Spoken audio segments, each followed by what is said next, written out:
আসসালামু আলাইকুম। আজকে রেসিপি বাদাম ছাপা রেসিপি বানাবো।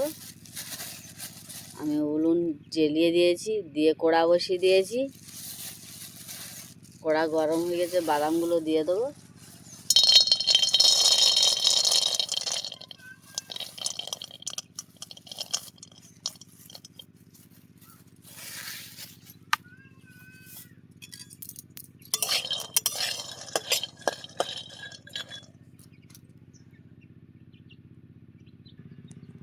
বাদাম ভাজা কমপ্লিট, ঢেলে নেব।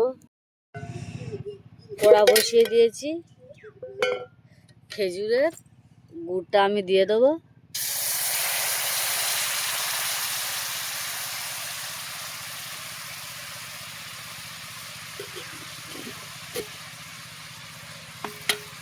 এটা খেজুর গাছের গুড়, রস মেরিয়ে এই গুড়টা বানানো। আমরা বানাইনি, তা কিনে আনা হয়েছে বাজার থেকে।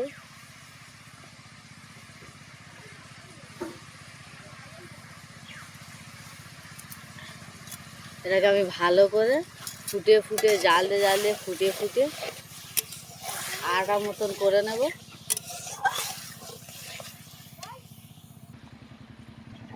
দিয়ে দেবো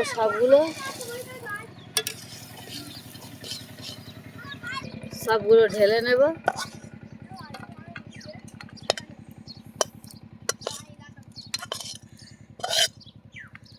এইভাবে খেলিয়ে দেব। এইভাবে দিয়ে দিয়েছি। এটাকে আমি কিছুক্ষণ রেস্টে রেখে দেবো। বাদাম ছাপার রেসিপি খেজুরের গুড় দিয়ে কিছুক্ষণ রেস্টে ছিল, কেটে নেব পিস পিস করে।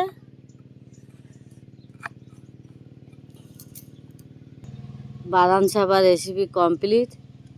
আমি যেইভাবে বানিয়েছি ওইভাবে একবার বাড়ি থেকে বানিয়ে ট্রাই করে দেখো। আর আমার ভিডিওটা দেখে লাইক, কমেন্ট, শেয়ার, সাবস্ক্রাইব করে দেবে। আসসালামু আলাইকুম, আল্লাহ হাফেজ।